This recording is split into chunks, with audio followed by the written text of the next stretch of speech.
Halo semua, kenalin gue Michael Wongso. Ini video YouTube gue pertama. Ngapain sih gue bikin video YouTube? Selain mendukung gerakan di rumah aja nih, yang lagi situasi corona kayak gini, gue juga mau membahas satu hal. Ya sebenarnya gue lihat udah banyak sih orang yang bahas. Cuman gue mau lebih perdalam aja dari pola pikir gue. Topik yang mau gue bahas pada hari ini adalah mengenai sudut pandang. Apa sih itu sudut pandang? Dan kenapa sih sudut pandang itu, kalau kayak di judul YouTube gue, sumber dari semua keributan yang ada, sumber dari semua permasalahan yang ada? Kok bisa? Nah, di sini gue mau bahas lebih lanjut dan lebih spesifik dari sudut pandang gue pribadi. Nah, sudut pandang lagi tuh, ya kan? Pertama adalah, kalau lu pikir-pikir, kalau lu benar-benar lebih cermati, segala sesuatu permasalahan itu dimulai dari sudut pandang yang berbeda. Nah, terus kalau sudut pandang yang berbeda ini, apakah semata-mata langsung jadi masalah? Enggak. Sudut pandang yang berbeda itu bukan permasalahan awal, tapi yang bikin itu benar-benar jadi masalah adalah ketika seseorang yang punya sudut pandang nyampurin sudut pandang dia sama ego. Jadi dia punya sudut pandang dia, terus ego dia bermain di situ. Itu pasti ribut. Ditambah lagi, si lawan bicaranya atau orang yang lagi mempunyai sudut pandang lain pakai ego juga, udah kelar tuh, ribut pasti. Nggak sama siapapun, sama temen lu, sahabat lu, bokap lu, nyokap lu, siapa, pasti ribut kalau sudut pandang lu beda. Contoh misalnya, lu pengen makan di restoran A, kan? Terus nyokap lu bilang, enggak ah, bosen mama, pengen makan di restoran B, ya kan? Kalau sampai situ doang, itu nggak masalah, nggak bakal ribut.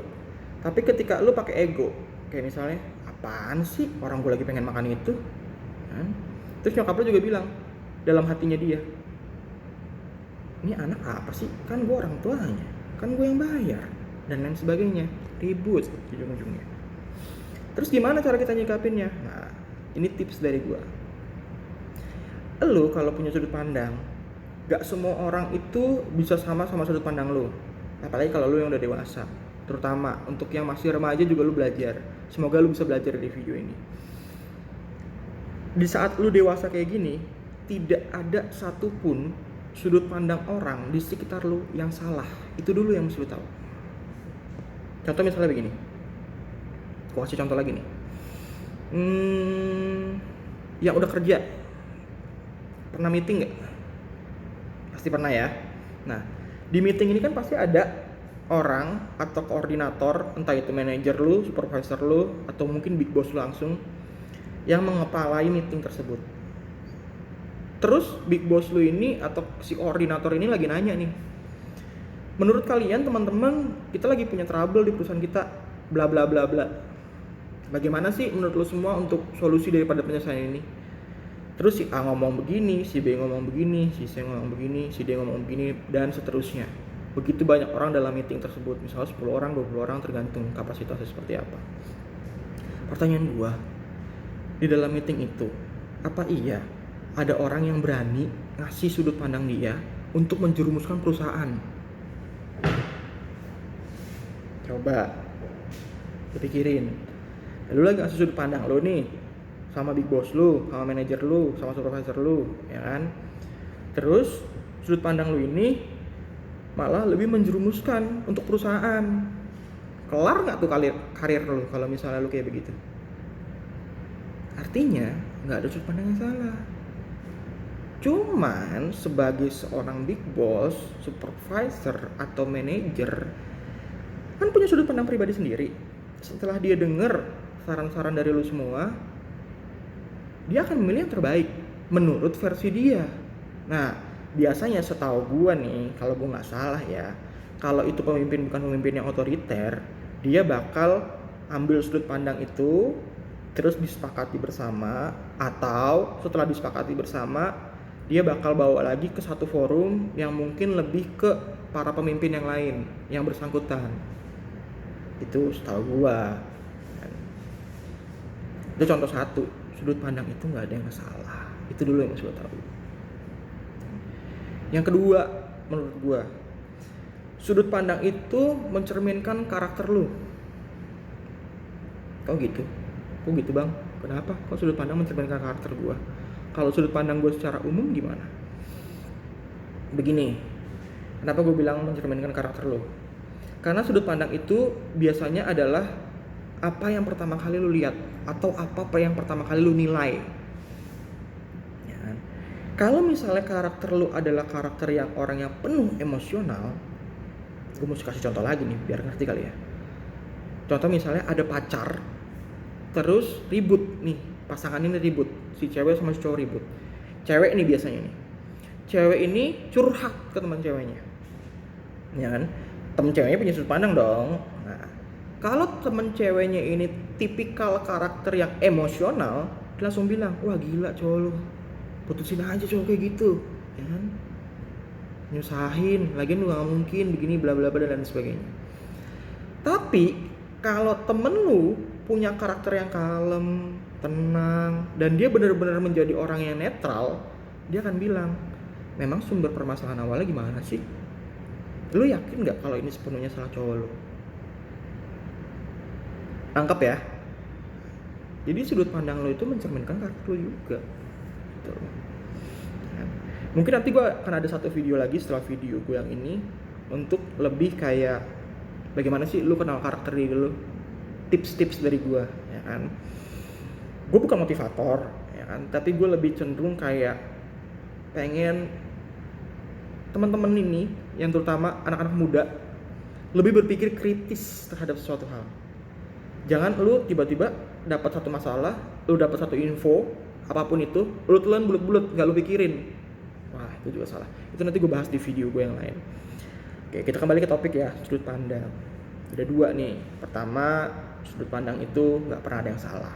Kalau udah dewasa ya, kecuali kalau di antara lu lingkungan masih anak-anak kecil, ngaco-ngaco, ya kan. Tapi kalau lu udah dewasa, remaja mau ke dewasa, sudut pandang itu nggak ada yang salah. Yang nomor 2, sudut pandang itu tadi nunjukin karakter lo. Yang nomor 3, sudut pandang itu menentukan masa depan lo. Kalau lo punya masalah pribadi, terus lo punya sudut pandang tentang masalah lo, ya kan? Nah, sudut pandang ini kan berarti kan semacam bakal jadi penentu langkah apa yang akan lu ambil untuk masa lalu ini. Kalau sudut pandang lu ini salah, ya langkah lu salah. Kalau sudut pandang lu ini benar, ya langkah lu benar. Ada satu masalah, lu lihat sudut pandang lu itu benar apa enggak. Ya, itu menentukan masa depan lu. Begitu juga tadi misalnya kasus meeting. Lu dengan sudut pandang lu ngomong di forum meeting, ya kan? Terus orang semua denger dong, ya kan? Sudut pandang lu ini ngaco misalnya, atau misalnya sudut pandang lu ini asal-asalan, lu nggak berpikir kritis yang tadi kayak gue bilang, asal jeplak. Ya. Orang bisa nilai lu, oh, ini orang kayak begini ternyata aneh ya, ini nggak salah nih orang nih, dan lain sebagainya. Karir lu hancur. Jadi sudut pandang lu ini nentuin masa depan lu. Itulah kenapa gue pengen bikin video YouTube, karena gue nilai banyak hal terjadi karena sudut pandang yang berbeda. Padahal harusnya menurut gue sudut pandang ini tuh dijadikan sebagai apa ya, media untuk mengambil keputusan terbaik. Karena semakin banyak sudut pandang berarti semakin banyak pilihan yang kadang nggak kepikiran sama kita. Ada masalah, terus teman kita punya sudut pandang ini. Oh iya ya, kenapa gue gak kepikiran kayak begitu? Pasti lu pernah.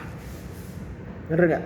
Coba lu pikir-pikir. Pernah gak? Kalau lu gak pernah berarti antara teman lu dikit, ya kan? Atau misalnya lu nya tuh egonya tinggi banget. Kalau lu bilang A, ya kan? Bagus sih, itu namanya punya pendirian. Cuman lu pikir, lu itu manusia. Manusia itu tempatnya salah. Masa iya lu gak pernah salah? Gitu aja. Gue punya sudut pandang. Kadang gue diskusi sama cewek gue, sama bokap gue, sama kakak gue diskusi, ya kan? Dan gue sering mikir, oh iya, kok gue mikirnya kayak gini banget. dan akhirnya gue bisa kelola sudut pandang mereka untuk langkah gue selanjutnya. Penting banget, terutama buat anak-anak muda nih. Kalau misalnya lu nggak ngerti omongan gue, mungkin gue kasih contoh apa ya. Nih, gue punya spidol nih, ya kan. Dari sudut pandang lu yang sekarang lu nonton video gue, warna apa yang lu lihat? Gue deketin. Warna apa yang lu lihat? Oke, lu udah dapat. Apa warnanya yang lu lihat? Hitam bang. Oke. Terus gue nih sebagai lawan bicara lu, hitam. Orang di sini jelas-jelas silver kok yang gue lihat. Buta warna lu, emosi gue main, ya kan? Masa lu kayak gini lu bilang hitam? Gila kali lu ya. Terus lu bingung dong, ya kan? Nah, ini tadi gue bilang nih, lu bingung, lu pakai emosi juga, lu bilang, apaan sih lu bang? Orang hitam, ya kan? Buta kali lu ya, mata lu kecilan kali. Nah, udah jatuhnya bully tuh, ya kan? Main fisik, nggak suka gue main fisik. Ya kan? Dan kayak begitu, apa yang terjadi? Ribut. Kalau lu yang tadi belum ngerti kata-kata gue, nih gue pakai contoh real, ribut. Coba lu bayangin deh, kalau misalnya lu mau mikir, berhenti sejenak sebelum lu ngutarain emosi lu berhenti sejenak, lu mikir, kok si Bang Mike bilang itu silver, ada apa ya? Masa iya gue yang buta warna? Kan? Ini nggak ada maksud apa-apa ya, ini cuma contoh. Masa iya gue yang buta warna, ya kan? Atau gue yang salah lihat? Nah, tapi lu belajar untuk tahu sudut pandang dia. Lu tanya pakai pendekatan, kenapa sih bang lu lihat silver? Si orang yang tadinya emosi, misalnya gue tadi emosi, ya kan? Yang dengar lu ngomong hitam, gue bakal ngasih tunjuk sudut pandang gue. Nih, begini loh. Nah, lu lihat. Mungkin lu lihatnya putih kali ya, tapi gue di sini lebih condong lihatnya silver sih, coba. Nah, itulah kenapa alasan gue bilang silver. Terus lu juga pelan-pelan bisa ngomong, oh gitu ya bang ya. Tapi tadi kalau lu lihat sudut pandang gue itu hitam. Akhirnya pas genggaman tangan gue ini gue buka, atau bahasa kasarnya adalah si permasalahan ini lebih kita bedah, baru kelihatan, oh ternyata begini bentuk permasalahannya. Ini spidol, sudut pandangnya banyak, ya kan? Tuh, ngerti ya? Nah, gitu kurang lebihnya. Jadi gue harap teman-teman yang lagi nonton video gue, lu paham sudut pandang ini sumber permasalahan. Lu pikirin deh, mau lu sama cewek lu, mau lu sama siapapun lah, sudut pandang ini bikin ribut. Gue sering kayak begitu, gue punya sudut pandang, terus gue lagi bad mood, gue emosi, gue lupa. Nah padahal gue yang bikin video kan, aneh kan? Nah artinya manusia itu ya kayak begitu. Lu harus lebih tenang, lebih kalem, ya kan? Karena kalau lu nggak begitu, lu bakal temen banyak masalah, mau dimanapun lu berada. Oke? Dan terakhir, untuk sudut pandang ini, gue berharap bahwa kayak masalah-masalah yang lagi viral atau masalah-masalah yang lagi ada di Indonesia ini, banyak perbedaan sudut pandang, ya kan? Bikin jadi ribut, bikin jadi panik. Bahkan dengan sudut pandang ditambah emosi, ditambah penyampaian yang salah. Kalau lo sering nonton berita sekarang, banyak orang-orang yang dari pemerintahan jubir, ya kan, punya sudut pandangnya bagus menurut gua, cuman penyampaiannya salah, ya kan, atau dia emosi karena dia takut, ya kan, jadi akhirnya ngaco dan lain sebagainya. Maklumin, lu harus bersikap yang tadi gue bilang, tenang sebelum lu ngerespon, sebelum jempol bergerak di media sosial, ngoceh sana sini. Nah lu harus tenang dulu, kalem dulu, lu pikirin dulu benar-benar, ya kan, kenapa orang bisa berpikir seperti itu, dan kenapa gue harus ngotot. Maksudnya gue itu lu ya, lu itu harus ngotot, ya kan? Emang lu yakin lu nggak salah? Nah lu berpikir kayak gitu dulu, kalem. Mungkin gue kayak motivator lain nih ngomongnya ya, meskipun gue bilang gue bukan motivator, mungkin banyak motivator bilang apa, kalau orang yang tenang itu biasanya orang yang lebih sukses gitu. Jadi lu tenang, Kalau lu ngadepin masalah apapun, lu tenang dulu. Sebesar apapun masalahnya, sesulit apapun masalahnya, bagaimanapun posisi lu yang sekarang, bahkan kalau lu bilang mungkin ini masalah urgent banget bang, gue mesti ngambil keputusan nih 5 menit lagi, 10 menit lagi, ada waktu. Bahkan lu tinggal 30 detik lagi lu harus ngambil keputusan, ada waktu. Lu tenangin diri lu 5 detik, lu tenangin diri lu 10 detik. Kalau punya waktu setengah jam, lu tenangin diri lu 5 menit. Demi masa depan lu, demi keputusan yang bakal lu ambil.